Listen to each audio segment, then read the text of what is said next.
Hi, this is Sandra. I'm here again with another recipe, and this is a Southern classic recipe as well. And this pot here is collard greens. They already seasoned and cooked with smoked turkey tails. Yes, they are. So what I'm going to do is show you classic when you have got down to the last part of your greens and you got company coming over and you don't have enough collards to serve everyone. What you do is cut up a cabbage and place the cabbage on top of the greens that's already cooked, because this will help give you more volume into your cabbage. Just add cabbage just like this with a smoothie spoon. Add cabbage just like this. And then halfway of the cabbage, you add jalapeno pepper and onion.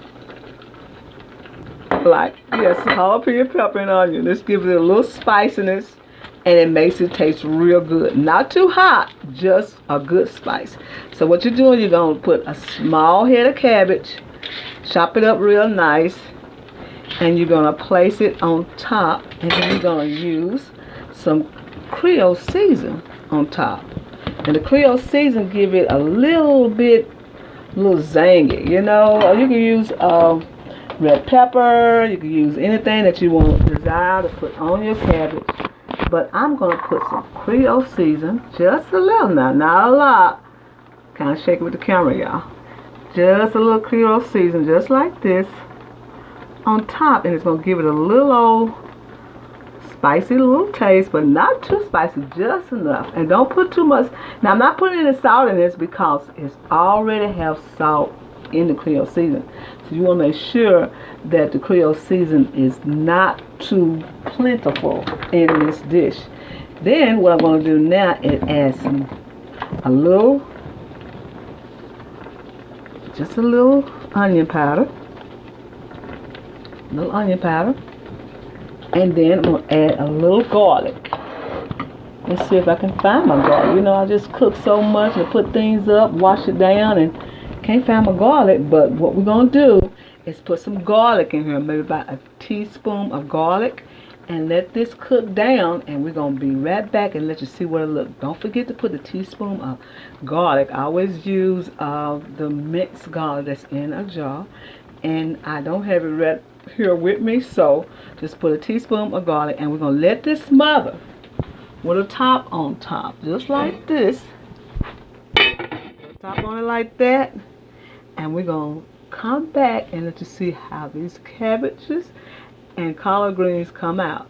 Yes, collard greens and cabbage mixed together, and you can do, well, I don't like to do turnips and collards. I like to use turnips and mustard greens and mix them together. Okay, this is Sandra. We're going to come back and let you see what it looks like when we finish this product. Alright, now we're going to show you how it looks. We're going to flip the cabbage. We're going to flip the collards on top of the cabbage. Just like this. We're letting them steam down because cabbage makes its own water, so that's why we didn't add any water to the collards, because they already had that seasoning and everything. So what we're going to do is flip the collards over the cabbage, and then we're going to let them cook a little bit more. I'm going to let them cook a little bit more because you have to have the way you want them. I'm going to take this off because I don't want my camera to get all messed up, but you got the picture, right? You got the picture right there. We're going to let them smother a little bit more, and then we'll be right back. This is our finished results of the cabbage over collards. Collards and cabbage together. You see how we got the cabbage on top? Well, they're green from the green family. We got the collards on top of the cabbage. Look at that. They're so tender and delicious. And look at the liquid. So they are tender the way I want them. Now you can do them the way you want them. If you want them more softer, you can smother them a little bit more softer.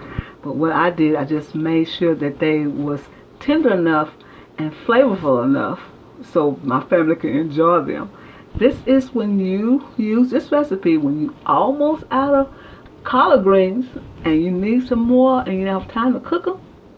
Just get your cabbage and smother. It's gonna take about maybe 10-15 minutes for the cabbage to smother on top of the collards, and then you fluff them up like that. Look at that. You fluff them up and you see the cabbage and the collards together. Look at that. Ain't that delicious looking? Ooh, that was I'm talking about country eating, y'all. This is Sandra. I want to tell you happy eating and thank you for coming to my channel.